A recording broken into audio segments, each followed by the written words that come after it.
been a couple, I'll start that over again. I'm not sure if you heard my intro. So Rob Chambers, I'm the Director of Strategy and Business Development here at Lockheed Martin for human spaceflight. And I'd like to welcome you to our discussion this morning with our panelists / presenters. It's been a couple of years since we've been able to meet, obviously. And in the past, we've talked a lot about the story arc, if you will, from the moon and onto Mars.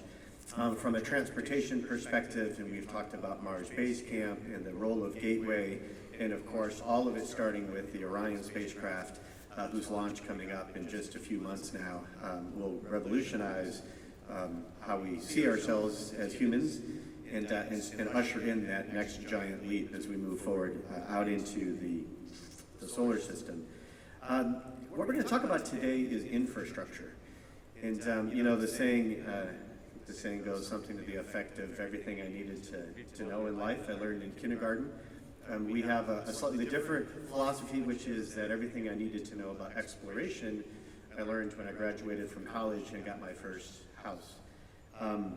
If you think about that back then, and for those from the Space Generation Advisory Council, you guys you should take notes, because this is what it's going to be like when you graduate. The first thing you need is a roof over your house, and we're going to talk a little bit about house and habitations, and how what we're learning to do now in low Earth orbit, and particularly from a Lockheed perspective with our partners NanoRacks and Voyager Holdings, how that will move us towards and prepare us very, very quickly for both orbital and lunar surface habitation. The second thing you need, obviously, from an exploration perspective is power. Growing up, I had no idea my parents actually had to pay for power in the house, and maybe I just thought there was like a little nuclear reactor in the basement or something. I had no idea. When I found out you actually had to pay for electricity and make a decision between electricity and gas and different solar on your roofs, that's when I started to realize how we take for granted power. And as we move out into the solar system, there's obviously a lot of solar power, and that's about it. And so that power infrastructure, not just creation and generation, but distribution and storage, is a fundamental second part of the infrastructure. We're going to talk to you about both NASA and our own ideas on how that will materialize. Communications, I think graduating out of college, we had the internet. No, we didn't actually. That's really depressing. We didn't have the internet. We did have regular telephones, though. Wireless phones were still coming on board. And you know, obviously, as you move into further out, wherever you go, and from your outpost perspective, data, both local data processing and Internet of Things, and connection back to the cloud, back on Earth, is of fundamental importance. As humans move out, the ones and zeros multiply exponentially, but the bandwidth gets, if anything, tighter, and the latencies get worse. And so that's a necessity to have not just connectivity back to Earth, which is pretty straightforward and what is sort of the de rigueur, if you will, for spacecraft of today, is going to turn into almost an Internet of Things with a trunk back to Earth. And so we'll talk a little bit about that. And then finally, I was always the guy with the pickup truck in high school. And when I found that we graduated from college, it's really hard to strap a sofa onto your Prius. And so I became very popular. Mobility is absolutely required, and is probably one of the most foundational aspects of exploration. And so we want to chat with you our thoughts on that, and the importance of that, both from a sustainability perspective, as well as just fundamentally the ability to explore. Throughout all of this, we're going to use examples of what we at Lockheed are doing along with our partners, like I mentioned, NanoRacks and Voyager. Not because Lockheed has this all figured out, you guys should all be really impressed and then go home and talk about it. Almost just the opposite. What we're describing is our offering into this space. What we're going to do to jumpstart our objective is to reduce the barrier of entry and help stimulate an infrastructure. You've heard, I think, us at Lockheed Martin say over and over that exploration is in our DNA and collaboration is in our bones. Exploration is inherently larger than one country, much less one company. And so we require that skill and the will of everyone on Earth, frankly. It's inherently a global endeavor. So as we talk about the things we're doing, I'd ask you to look at this in the lens of how we're looking to jumpstart that. It all has to be interoperable, and it all has to be collaborative. So our goal, like I said, is to reduce the barrier of entry with the things that we do well, so that everybody can then begin to immediately make progress and we can organically grow our presence out into the solar system. So let's see if you can pop up the Slido. There it is. That's excellent.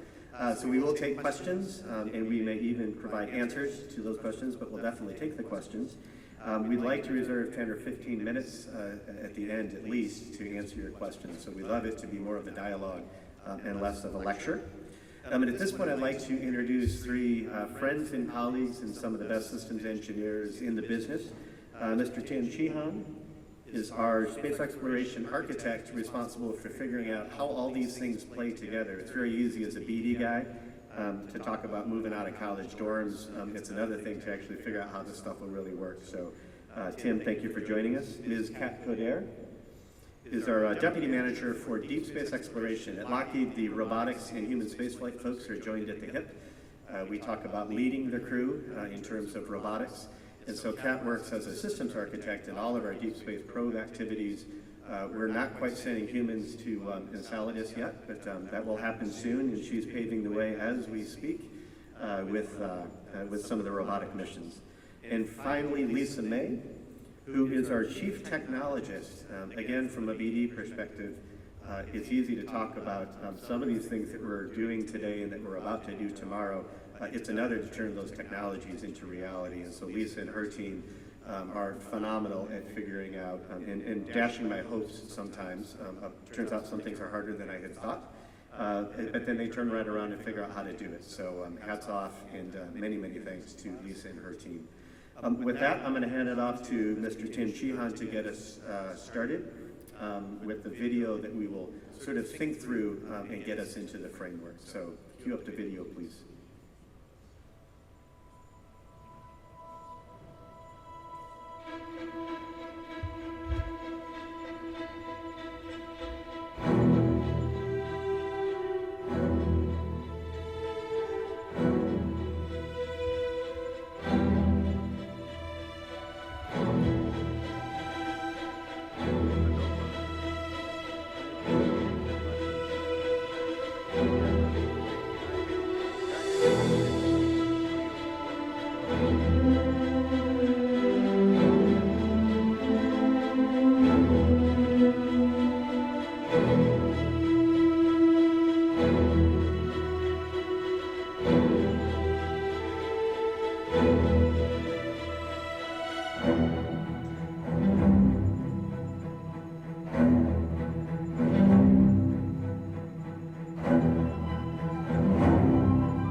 Thanks, Rob, for that introduction.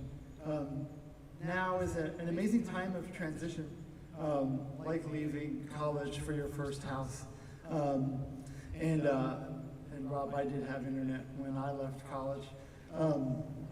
So, you know, when you're moving, you start with your home. You start with the place that you're going to live. That's the foundation of where you're going.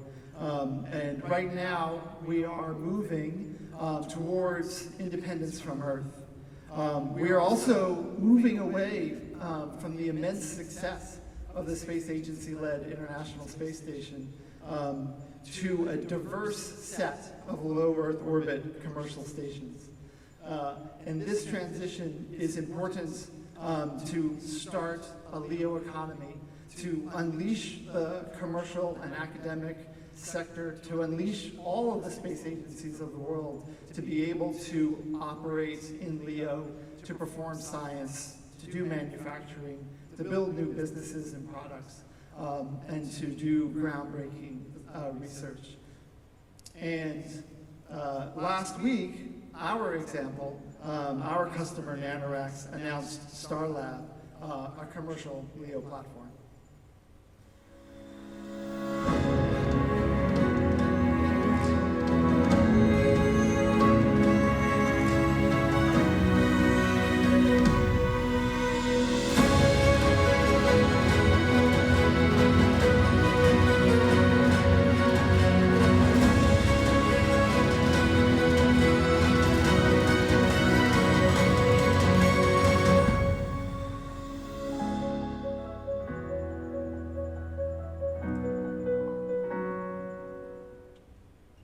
The Starlab will be the first continuous, free-flying commercial space station.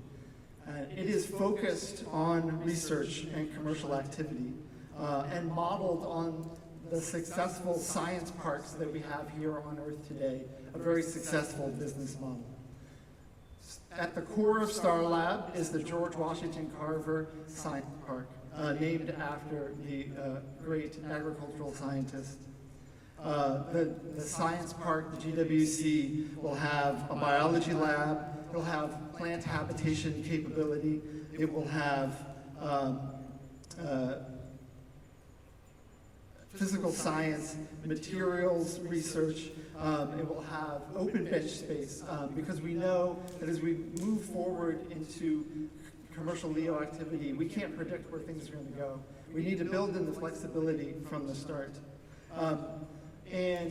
I mentioned plant habitation, that agricultural focus, that research is so important as we move into deep space. And right now, Nanorax has started a subsidiary called Starlab Oasis with support of Abu Dhabi, working here on Earth and eventually in space on that research. The commercial stations in LEO are important for our deep space endeavor as well. They are going to develop new technologies. They're going to develop new science. They're going to prove commercial operations in space, and they're going to be responsible for their own infrastructure. All of these things we will need as we push on to Moon and Mars. So the Nanorax team has proposed this Starlab concept to NASA's Commercial LEO Development Program. That is the program that is looking for NASA to support as an investor, as an initial customer, the initial LEO space stations. But this is a very different type of endeavor. This is not a space agency funding the development. They will be one of many customers. And the different, multiple competing and complementary stations that are being planned will be developed mostly using private funding.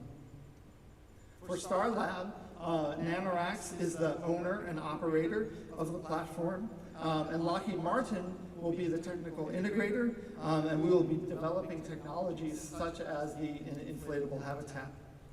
Starlab will be launched in a single flight, fully outfitted, and as soon as we're checked out, ready for operations, ready for business.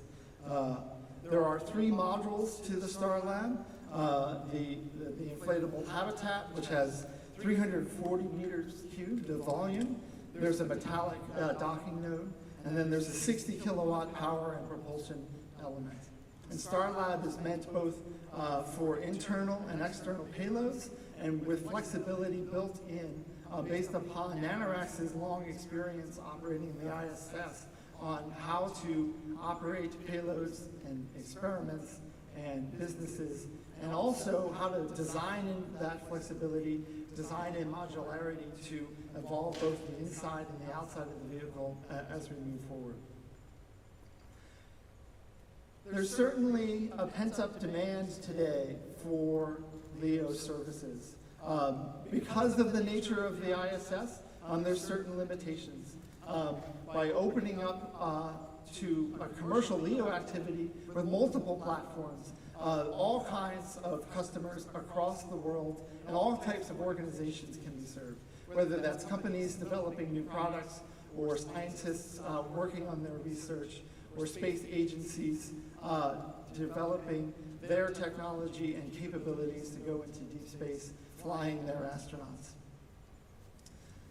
Starlab has a focus on that science part, has a focus on the groundbreaking work that needs to be done, the work that will be done remotely and autonomously, and the work that can be done with astronauts on board, performing the experiments, doing the manufacturing, doing the maintenance, having that human flexibility on board to achieve all of those different objectives. Also, there will be a STEM focus, science, technology, engineering, math. Inspiring the next generation is an important component of the LEO economy. The Dream Up organization operating today works with students to design experiments and have them be flown. And they will be an important part of the Starlab endeavor. There will be commercial activity, manufacturing, even tourism. This transition time is important. Anytime there's a transition between systems, between programs, it's for that continuity and to make sure that we are ready for that next phase. We need to do the planning, and that time is now. We need to be ready for what comes after ISS. So NASA's providing the seed money, providing that initial investment, but Voyager, who's the majority shareholder of NanoRacks, will be raising the private capital to do the Starlab station. And you'll notice that Starlab is a smaller outpost. That shows the focus on what we intend to do, but it also shows where we're headed out into deep space and the types of systems we need. When we move into deep space, given the mass requirements, given the difficulties of being in the deep space environment, we're thinking smaller outposts are what is necessary. Starlab will also be a place to develop the technologies, continuing the experience of the ISS, to develop technologies for the Moon and Mars, to demonstrate them there, as well as to do the commercial operations, preparing us for the set of lunar infrastructure services. So I've talked about the house. The next thing you do when you are setting up your new home is making sure that you have power, and Kat's going to cover that.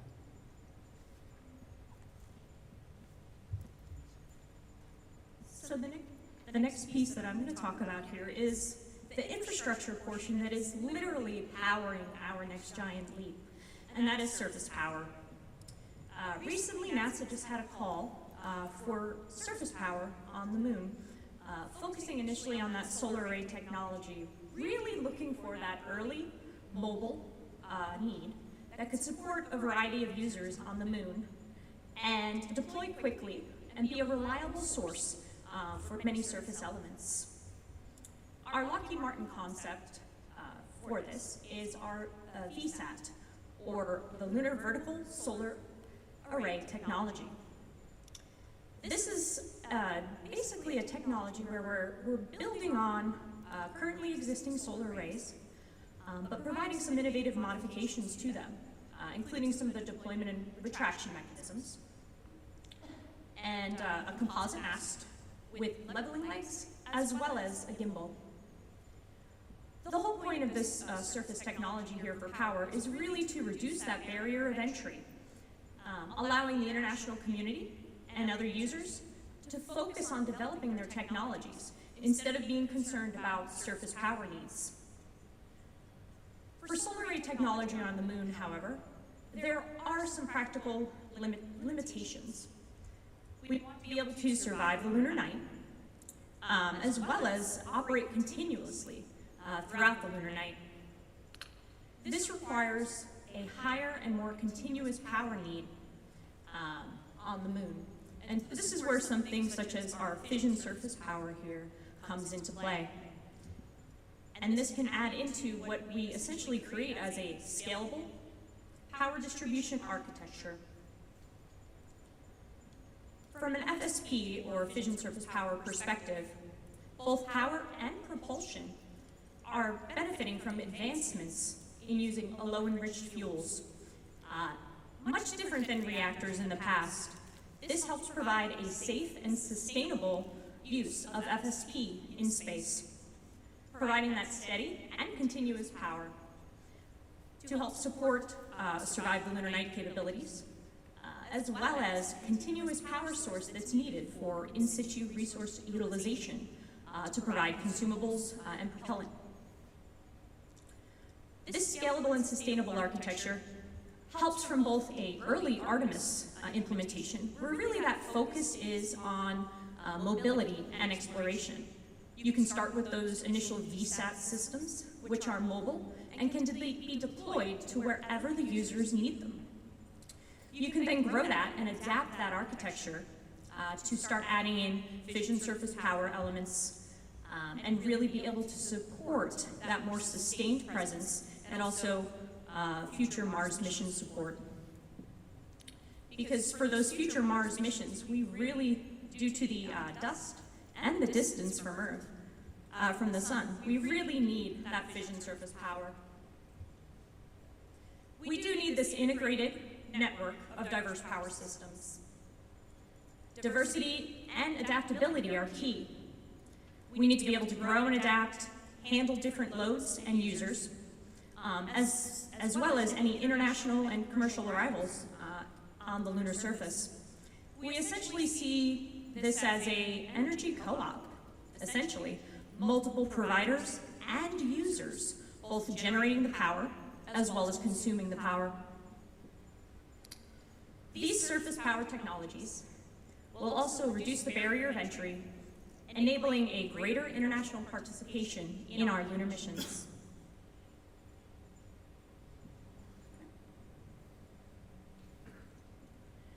So we spoke a little bit about the house, about your electricity, your power needs, and now I'm going to touch a little bit on the communications and navigation and data.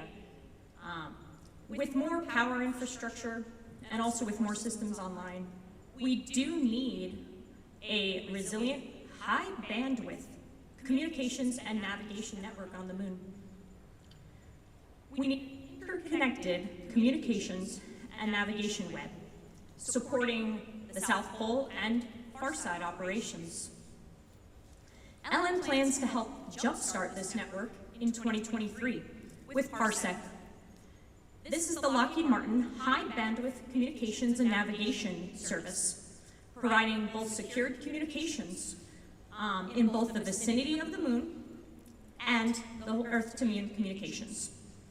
This will help reduce the communications and navigation burden on individual missions, lowering that barrier to entry and enabling far-side missions.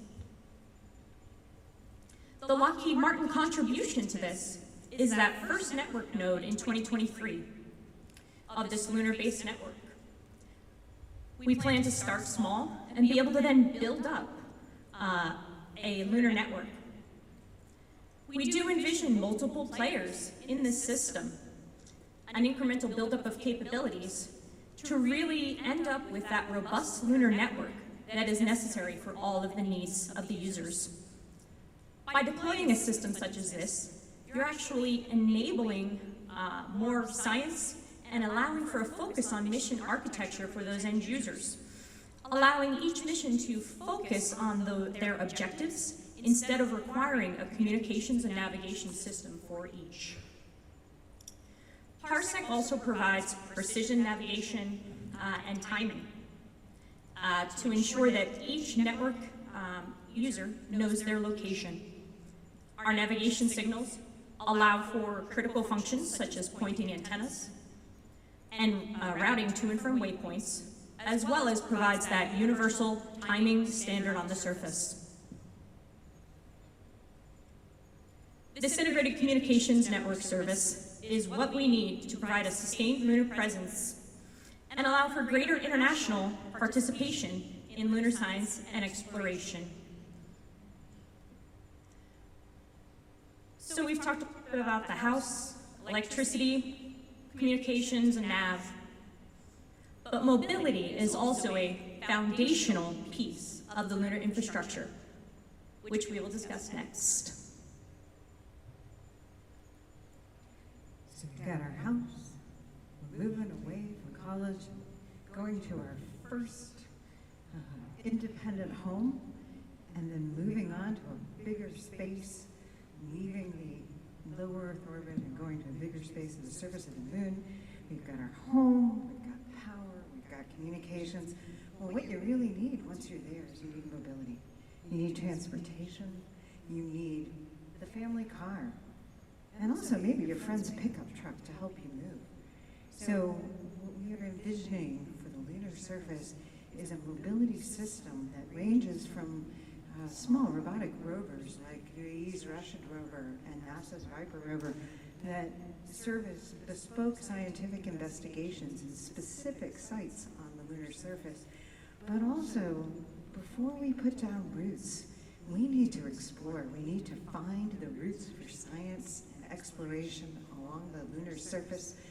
And we are going to do that with larger, full-scale mobility systems that are sustainable, reusable, common, and flexible. A multi-use mobility system that can enable both the science and carry payloads and investigations and either operate them or leave them on the surface where they can do continuous operations, perhaps with the support of the lunar VSAT power supply that has been placed near them. But also, there's so much more. When you move, you need the moving truck. You need to bring your things. And a full-scale mobility system enables offloading of payloads, placing payloads, laying the cables for the power system that you need so you can have the lights on when you get there, and also supporting moving those VSATs around. It's important that we have the capability to know where to go, to pick the best neighborhood where we want to put Artemis Base Camp, and also to identify where the resources are. Scientific investigations like Rashid and Viper will help us identify resources and perhaps some orbital measurements, but then we need to go there. We need the capability to go and find those sites, and once we're there, we need mobile support. We need the support of something that can actually work with the crew and the robotic vehicles in order to extract resources and prepare the site for the humans to set up a community on the moon and have a sustained presence. The other capability of a full-scale mobility system is to support the crew. So having the opportunity to work either independently or with crew is important, as well as the ability to carry payloads for other users. As we've mentioned previously, the model here for Lockheed Martin is as a service. This is an independent commercial service, and it will open up the capabilities and reduce the barrier of entry for users from around the world, because we will be able to deliver your payloads and put them where you need them when you arrive at the moon. The Lockheed Martin, we announced this summer, we are partnered with General Motors. We are leveraging a very significant investment by General Motors in electrification, and the similarities and benefits. We've talked about agriculture in extreme environments on Earth and in space, also mobility and electrification and high power density, long-lived batteries for transportation on the moon, which will enable astronauts to go farther than any moon buggy has ever gone and last longer and be reusable, but is also directly translatable to technologies we need here on Earth for zero emissions transportation on Earth. Another feature, and we've all been following this, the development of autonomy in vehicles. We are developing autonomy in this vehicle in some, both leveraging General Motors vehicle autonomy research, but also Lockheed Martin's precision landing and navigation.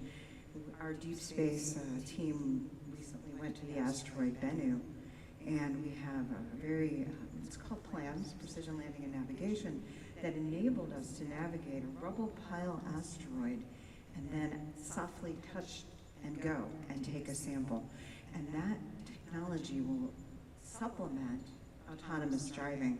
And that autonomous driving can mean that the full-scale mobility system operates independently. It can be teleoperated from a habitat or from the gateway or even from Earth. Or it can supplement the crew driving. I don't know if anyone's ever driven a really large pickup truck. I have.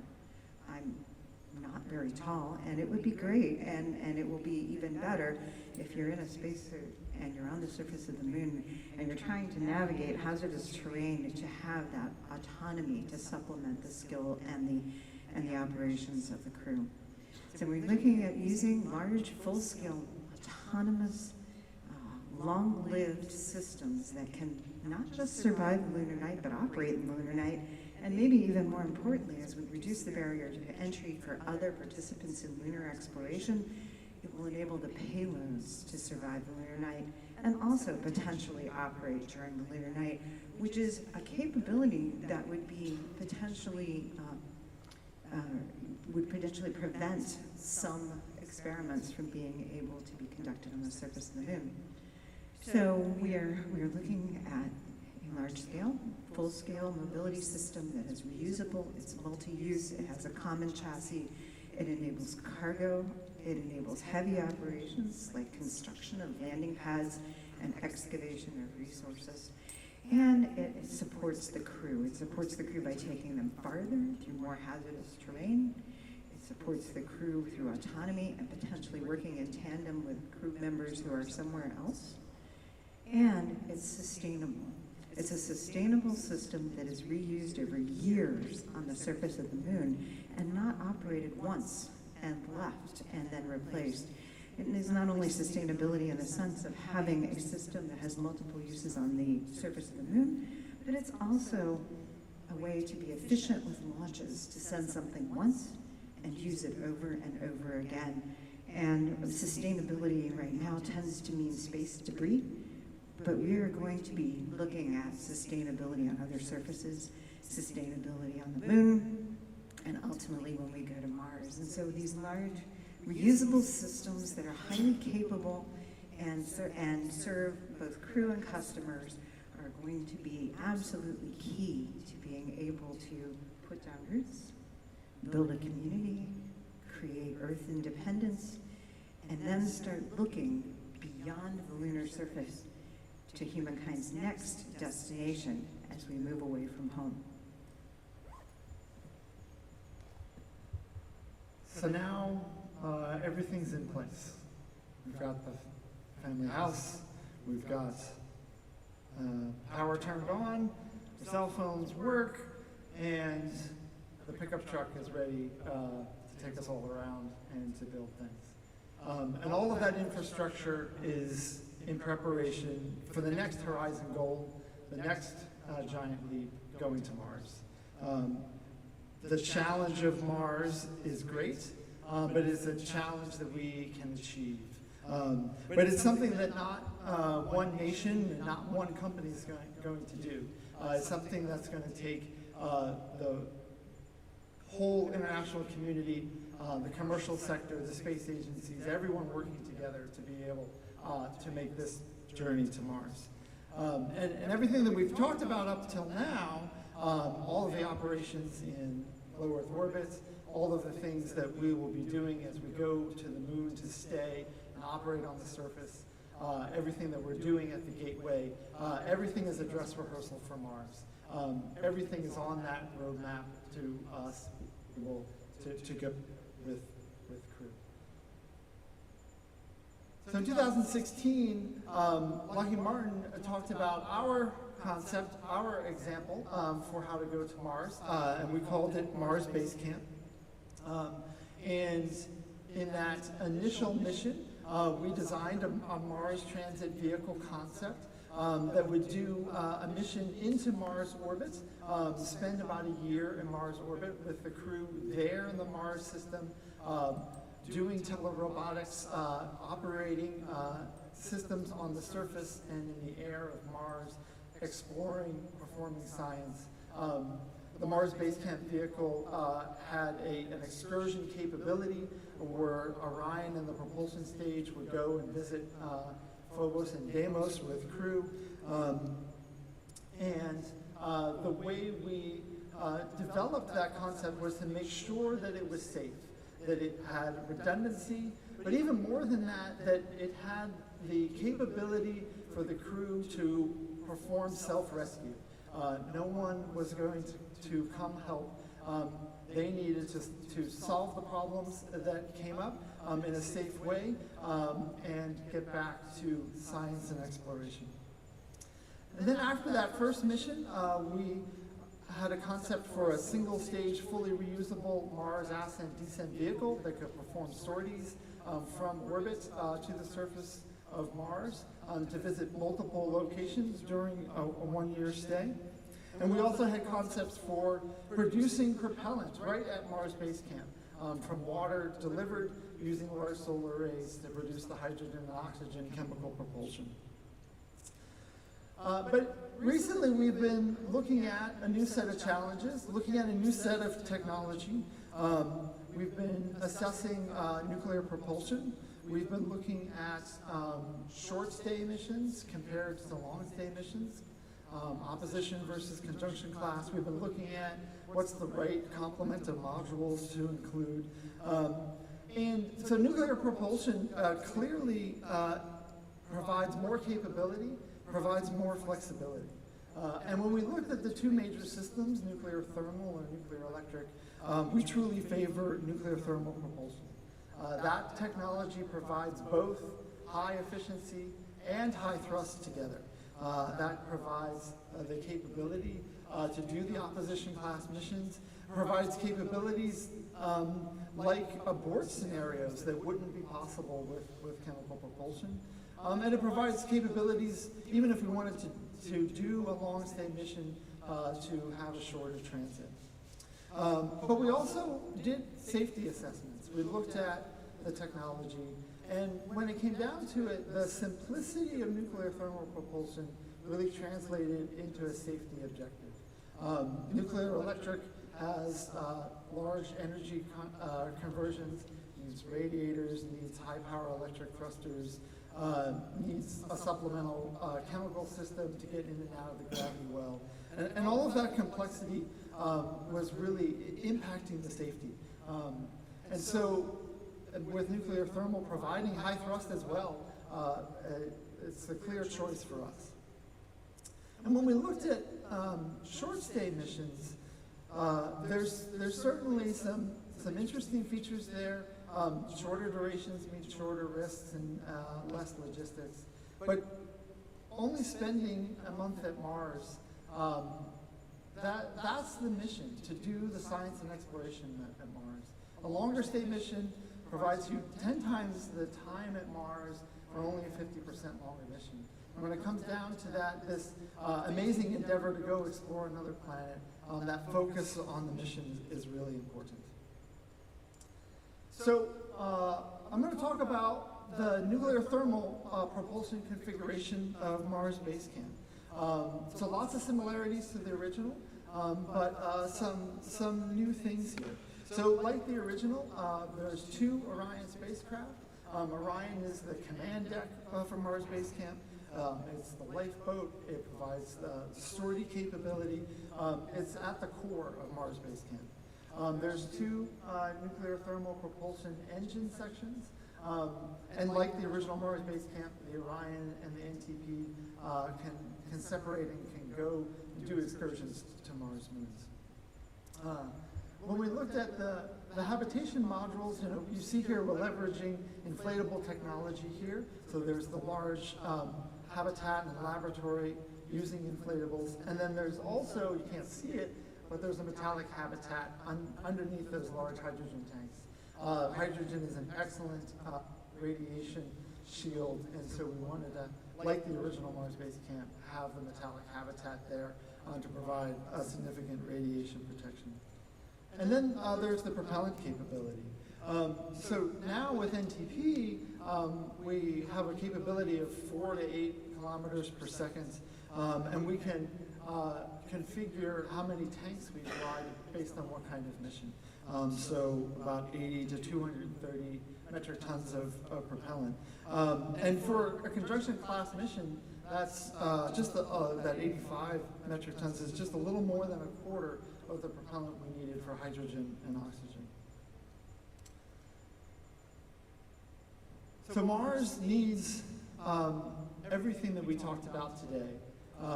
It needs all of the world to be working towards Mars, developing the technologies in LEO at the moon.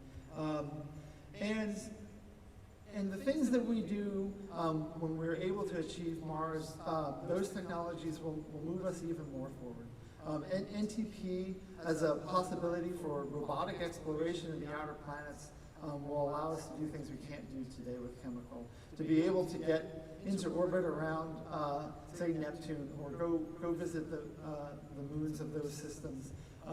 Things that we can't do today because of the high propellant needs and needing to keep things at the right temperatures that far out into the solar system. And then, of course, after the initial exploration and sortie phase, then there's Mars surface operations. And so all of those things that we needed for the moon, the house, the power, the communications, we will need for Mars. And the things that we do at the moon will, in some cases, be directly applicable to Mars. Some cases they'll need to be adapted. Because of the distance from the sun, because of dust storms, fission surface power is probably much more important at Mars than solar rays. And the communication distances from Earth to Mars will present a new challenge for high bandwidth, but that local communication and navigation network will be what we need at Mars. And of course, the mobility systems for the crew. Performing science and exploration only as far as you can walk is insufficient. Those mobility systems will be needed for Mars. So, everything that we're working on today is pointing towards this future of Mars and beyond.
We are going to be moving away from home.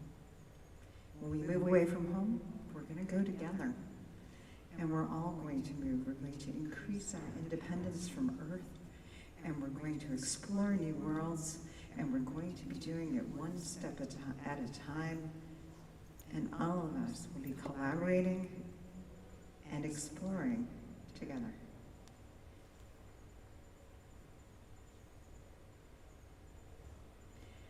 Right now, we're ready to go. We are going. The next giant leap is going to start in a few months with the only human-rated deep space exploration vehicle when it launches on its maiden trip around the moon. And we're really excited. Do we have any questions? Rob?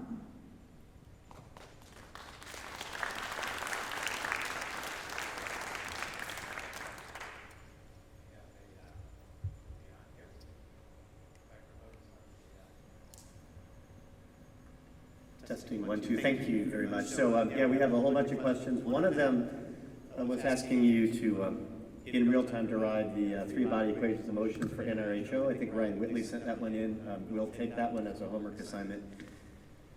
That was actually more funny than you guys are giving me credit for. Come on. So the first one goes to Kat. The advantage of me being up here is that I get to select who has to answer these. So Starlab, and I'm going to, since I near the mic, I'm going to take the opportunity to expand upon the question, Ms. Coderre. How can Starlab reduce the radiation risk experienced by the crew on board? And perhaps take just a couple of minutes and talk a little bit about AstroRad and the vest activities we have, because that's part of what we've been thinking a lot about in combination with our friend from Israel. Okay, so a great question on radiation. Obviously, one of the big challenges to human space exploration, especially as we go deeper into space, is the radiation environment. So real quick from a Starlab perspective, and then I'll kind of talk back through some of the radiation mitigation measures that we're looking at overall. Is Starlab, first off, is the primary objective at the moment is that it will be in low Earth orbit, so you have some protection from the radiation environment, but we also are working on different shelters and things that we can put in place from the Starlab concept. As we kind of work deeper into space and get outside of the protection of our low Earth orbit environment, past the Van Allen radiation belts onto the lunar surface and lunar orbit, we need to really protect predominantly for those shorter duration missions against those solar particle events. And Lockheed Martin and an Israeli-based company called STEMRAD have been collaborating on a radiation protection vest called AstroRad. So this vest is planned to be used predominantly during those solar particle events. You can actually see our prototype vest, actually very similar to the one that's on the International Space Station right now that we're testing. And you can see that at the Lockheed booth, and we have some of our STEMRAD and Lockheed Martin experts, some of whom I think I see in the room here as well, who can be there to kind of help answer some more specific questions. But we're really looking at, a combination of wearables. So during those high particle events, we can extra protect ourselves, combined with building shelters and really getting as much mass between you and those events as possible. And of course, we are looking at some of those other, Tim mentioned some of the hydrogen and protection around our Mars base camp design. So those are just some of the techniques that we're doing, and hopefully I answered that well enough for you, Rob. Well enough. Other than you forgot to plug your talk this week. Oh, yeah. When is that? So that's a Thursday morning session. So we will be discussing, as I mentioned, we have a vest on the International Space Station. So we have been actively testing it with crew in low Earth orbit. So we'll be going over some of our initial observations, results, and kind of our plan forward for both this mission and how that feeds forward into our Orion Artemis 1 test here that'll kick off in February once we launch. We have another vest on that vehicle as well. All right, excellent, thank you. Let's see, we had a question a little bit, actually, it's right there. For Starlab, an inflatable habitat was mentioned. This is going to be to Mr. Tim Sheehan. Habitation for 100. Are you looking at any new technologies for micrometeorite protection?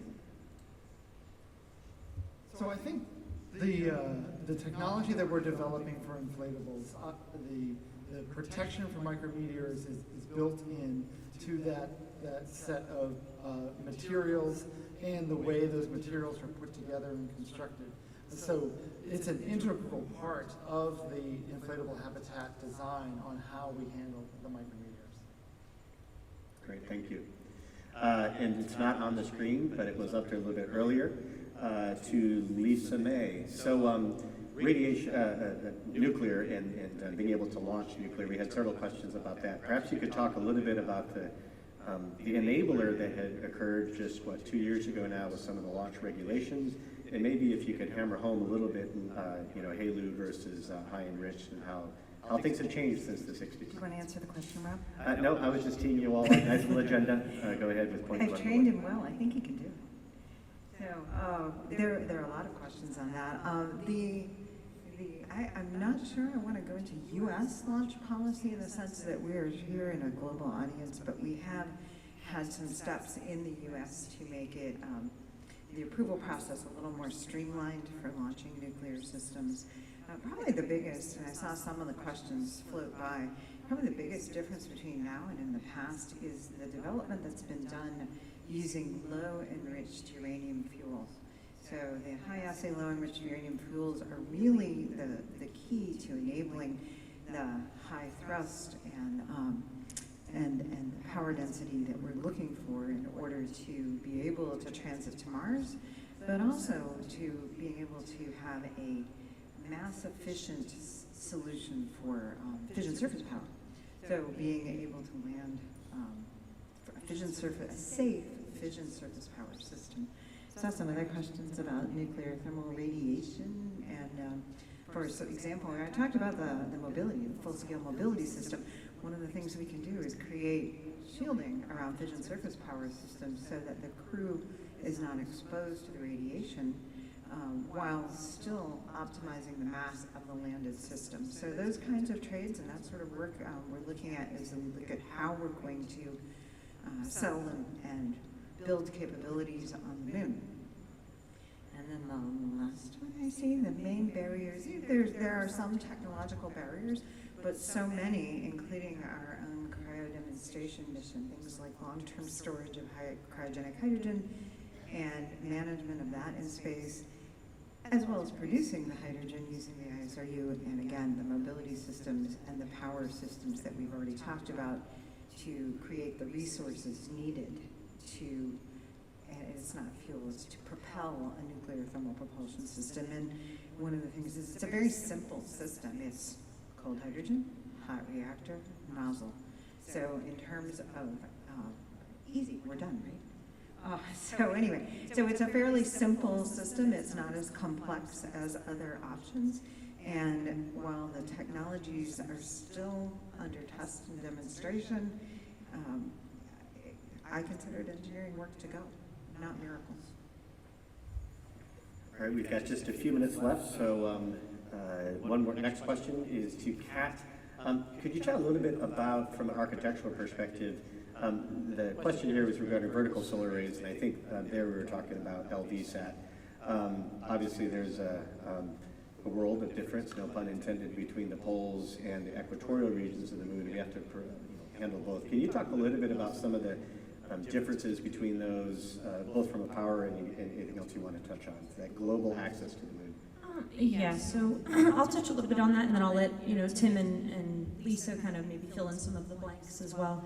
So the reason that we're looking at that vertical solar arrays is really, we're focusing on those, at first missions for Artemis, really looking at that South Pole region.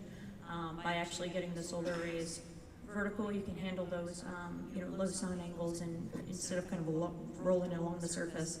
The other thing too is that, by getting it a little bit up off the ground, you're getting it away from the regolith. You're actually able to protect in some of the solar arrays a little bit better.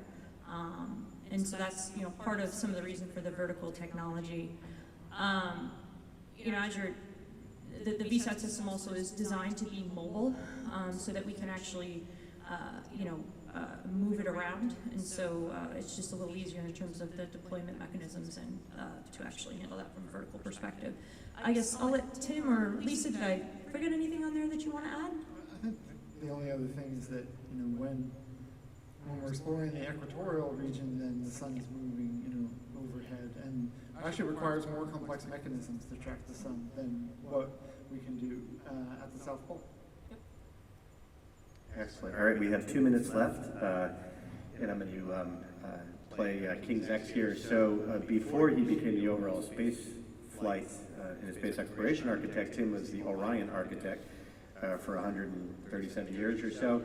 And Tim, could you share just real briefly what distinguishes Orion as an exploration class spacecraft? We'd be remiss if we didn't touch on that. That last picture, if we can go back, I don't know how we can go back to the slide, but showing Orion getting stacked on top of the most powerful rocket ever built in the history of humanity that's about to take off. Share just a couple of thoughts. You were on Orion for a long time. What's different between that and sort of a taxi class, if you will, that goes to space station? Sure, there's a couple of key differences. And the most important part is that Orion's been designed from the start for deep space exploration. So we can handle the radiation environment. It can handle being above the surfaces that are around the Earth, above GPS, above TDRS, for communication and navigation. It also is taking care of the crew in the most dynamic phases of ascent and reentry, including abort capabilities, so ascent and abort from SLS, entry from lunar reentry speeds, or even the easiest Mars reentry speeds. But also in that deep space environment, the reliability and the redundancy that Orion carries to ensure the safety of the crew is something that we very much focused on. And there were certain events, such as reentry, where you start that whole reentry process by flying through the Van Allen belts and get a nice radiation dose. So all of that's been designed in from the start, and it means that Orion's a very robust spacecraft and can last for a long time. And as part of a larger architecture like Mars Base Camp or the Gateway, is good for 1,000 days. Great, thanks, Tim. Okay, one more round of applause for my colleagues. And thank you very much. Enjoy the rest of your Congress. Thank you.